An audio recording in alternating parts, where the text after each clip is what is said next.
पता नहीं तुम लोग इस चीज को फॉलो कर रहे हो या नहीं, लेकिन इस साल एनिमे की दुनिया के अंदर ना काफी सारे चेंजेस हो रहे हैं। कुछ लोग अगर बेचारे किसी कैरेक्टर के दुख में बैठे हैं तो कई लोगों के फेवरेट एनिमे या तो खत्म हो गए हैं या फिर शुरू होने वाले हैं। और इसी बीच आते हैं हमारे वो इंस्टाग्राम के भाई अपने रीलर्स, उनका तो अलग ही सीन चल रहा है। या तो किसी एनिमे को स्पॉइल करने में लगे हुए हैं या फिर कोई ना कोई अपने फैन एनिमेशन बनाने में लगा हुआ है। लेकिन इंस्टा के ऊपर मुझे एनिमे की एक बात बहुत अच्छी लगती है कि वहां से ना आपको नए नए एनिमे का पता चल जाता है। और ठीक इसी तरीके से कुछ टाइम पहले मुझे एक नए एनिमे का पता चला। और यार वैसे सच बताऊं तो दो एनिमे का पता चला था। एक तो था अपना वो सोलो लेवलिंग और दूसरा है काइजू नंबर 8। अब सोलो लेवलिंग के बारे में तो मुझे पहले से पता था कि इसके ऊपर काफी हाइप बनी हुई है, क्योंकि इसके तो यार वो गूगल के ऊपर कभी कभार थ्योरी या वॉलपेपर वगैरह आते थे ना, वहीं से दिख जाता था कि ऑडियंस पागल हो रखी है। लेकिन काइजू नंबर 8 का ना ज्यादा मुझे पहले पता नहीं था। अब नाम सुन के तो मुझे लग रहा था कि हाँ भाई कुछ ना कुछ मॉन्स्टर टाइप की चीजें होने वाली है, लेकिन ये नहीं पता था कि स्टोरी है किस बारे में। एंड सर्टेनली भाई ये तो बिल्कुल भी नहीं पता था कि मांगा के इतने सारे लोग इसके एनिमे के अडेप्टेशन के लिए इतने पागल हैं। मतलब मैं लिटरली बता रहा हूँ, इसके यूट्यूब पे ट्रेलर के कमेंट में जाके देखो तुम। तो भाई काइजू नंबर 8 नाम से तो इतना कुछ खास लग नहीं रहा, तो फिर इतने सारे लोग इसके पीछे पगला क्यों रखे हैं? तो पहले तो ना मैं तुम्हें एक कॉन्टेक्स्ट दे देता हूँ कि ये काइजू भाई होता क्या है। अब कई लोग ना यहाँ पे इसको काजू मत पढ़ लेना, काइजू होता ही है। और ये एक जापानीज टर्म है जिसका मतलब है बड़े बड़े बिल्डिंगों से ऊंचे ऊंचे मॉन्स्टर्स, फिर चाहे वो एलियन हो या फिर अर्थ के ऊपर ही पैदा हुए हो। अब ये जो काइजू टर्म है ना, इसके अंदर हमारे मॉन्स्टर तो आ गए, लेकिन इसके अंदर ना ये नहीं है कि वो मॉन्स्टर आपके इवल ही होंगे। कई सारे मॉन्स्टर इसमें ऐसे भी हो सकते हैं जो कि ह्यूमंस की तरफ या फिर ह्यूमैनिटी की तरफ फ्रेंडली हैं, जैसे कि आपके गॉडजिला, किंग कॉन्ग या फिर मॉन्स्टर वर्स के ये जो अपने गॉडजिला की टीम के बंदे हैं ना, ये वाले लोग। और बिल्कुल ठीक समझे यार, मॉन्स्टर वर्स की ये जो मूवीज वगैरह आ रही है ना, ये सारे ये जो इनका ओरिजिन है वो भी आया है अपने जापान से। पता नहीं अब इसके पीछे क्या लॉजिक है, लेकिन ये जापानीज लोगों को ना बड़ी चीजों से कुछ ज्यादा ही फैसिनेशन है।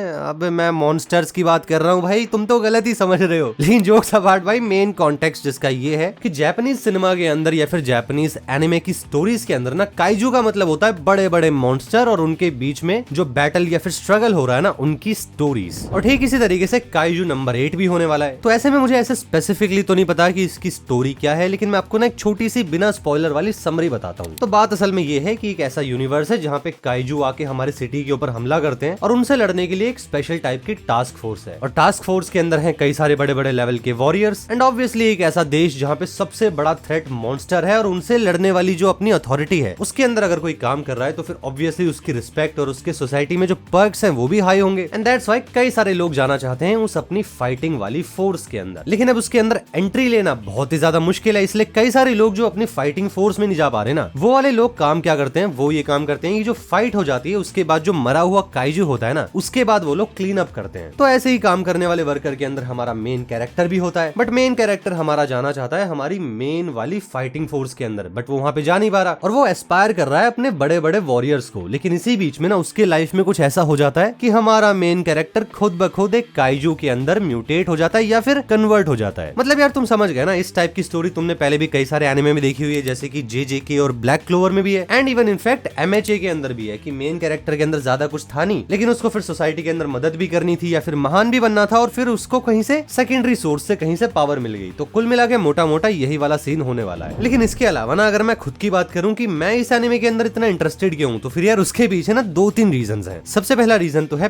Pacific rim. याद है वो हॉलीवुड की मूवी जिसके अंदर बड़े बड़े रोबोट्स बड़े बड़े काइजू मॉन्स्टर से लड़ते थे? बस भाई वही वाला सीन है। बचपन से ना मेरे दिमाग में वो इतना कूल कॉन्सेप्ट बैठा हुआ है ना कि जहां कहीं भी काइजू वर्ड या जहां कहीं भी बड़े मॉन्स्टर की फाइट्स वगैरह आ जाती है ना, मेरे अंदर अपने आप ही एक्साइटमेंट भर जाती है। और इसके अलावा अगर दूसरा रीजन बताऊं तो फिर दूसरा रीजन वही हो सकता है यार कि अपने ये जो गॉडजिला, किंग कॉन्ग या फिर बड़े बड़े कूल लुकिंग ह्यूज मॉन्स्टर्स हैं। तुम ही बताओ यार कौन ऐसा बंदा है जिसको ये देखना पसंद नहीं है? मतलब एक बार को अगर ऐसी किसी कहानी में स्टोरी वाला एंगल भी थोड़ा कम रह जाए ना, लेकिन उसके अंदर एक्शन नेक्स्ट लेवल हो जाए, तो भाई आपका तो मुझे पता नहीं, लेकिन मैं तो अपने उस एक्शन वाली वेव के ऊपर ही पूरे तरीके से राइड मार जाऊंगा और मुझे काफी ज्यादा मैं मजे भी ले लूंगा उसके अंदर ही। बट अगर उस सारे एक्शन के साथ बीच में स्टोरी भी निकल जाती है तो फिर तो भाई अपना वो सोने पे सुहागा हो गया, जो कि ऑब्वियसली यार एनिमे के अंदर हम एक्सपेक्ट कर ही सकते हैं। मतलब तुम खुद सोचो ना यार, काइजू नंबर 8 की मांगा टॉप 10 मांगास के अंदर रह चुकी है। स्टोरी के पीछे लोग इतने इंटरेस्टेड हैं कि एनिमे के एडेप्टेशन के लिए पागल हो रखे हैं। और मैं सही बता रहा हूँ ये बात, मांगा रीडर ना अपने आप को किसी मेगा माइंड से कम नहीं समझते। और इसलिए मैं कह रहा हूँ भाई कि जब ये मांगा रीडर्स इतने एक्साइटेड है ना किसी एनिमे के एडेप्टेशन को लेकर, तो फिर उसके अंदर स्टोरी में कुछ तो दम होगा ना। बट एक और चीज यार, मैं आपको ये भी बोलूंगा कि इस एनिमे को लेकर ना अपने होप्स कुछ ज्यादा ही नेक्स्ट लेवल मत मत रख लेना, क्योंकि हो सकता है कि कई सारे लोगों को शायद मे बी काइजू नंबर 8 का कॉन्सेप्ट जो है वो अपने चेनसॉ मैन टाइप जैसा लगे। अब देखो, मैं यहाँ पे कुछ नहीं कह रहा, मैं बस आपको एक थ्योरी या फिर आइडिया प्लांट कर रहा हूँ दिमाग में। इसके ऊपर मुझसे लड़ाई मत करना कि भाई तुमने तो काइजू नंबर 8 या फिर चेनसॉ मैन को कंपेयर कर दिया। मैं यहाँ पे कंपेयर नहीं कर रहा, मैं बस यहाँ पे वो थोड़े से कॉन्सेप्ट या थीम की बात कर रहा हूँ कि जैसे वो चेनसॉ मैन में डेंजी अपना एक मॉन्स्टर के अंदर कन्वर्ट होता है ना, ठीक उसी टाइप से काइजू नंबर 8 के अंदर भी कुछ शायद उसी टाइप का सीन मुझे देखने में लग रहा है। और अगर इसके अलावा बात करें एक्शन सीन्स की, तो यार वो भी थोड़ा बहुत अपने वो चेनसॉ मैन वाला ही है कि खून वगैरह की बारिशें हो रही हैं, नेक्स्ट लेवल काटापीटी चल रही है, पूरी लड़ाई मची हुई है। एंड मे बी शायद ये हो सकता है कि स्टोरी के अंदर आगे आगे ना हमारा मेन कैरेक्टर शायद अपनी ह्यूमैनिटी लूज करने लगे या फिर कुछ इसी टाइप की उसके अंदर इंटरनल बैटल दिखाई जाए। बट जो भी होगा यार, देखने में तो काफी इंटरेस्टिंग लग रहा है और मैं तो यार काइजू नंबर 8 को जरूर देखूंगा। बट अब वीडियो के एंड में ना मैं ये बोलूंगा कि कमेंट करके ये बताना कि क्या तुम काइजू नंबर 8 को देखोगे, एंड अगर तुम इस एनिमे को लेकर एक्साइटेड हो तो फिर उसके पीछे रीजन क्या है वो भी कमेंट करना। बाकी इसके साथ यार अगर वीडियो पसंद आई है तो फिर यार चैनल को सब्सक्राइब भी कर दो, और इसके साथ ही अब मैं आपसे मिलूंगा नेक्स्ट वीडियो में। तब तक के लिए thank you so much for watching this video till the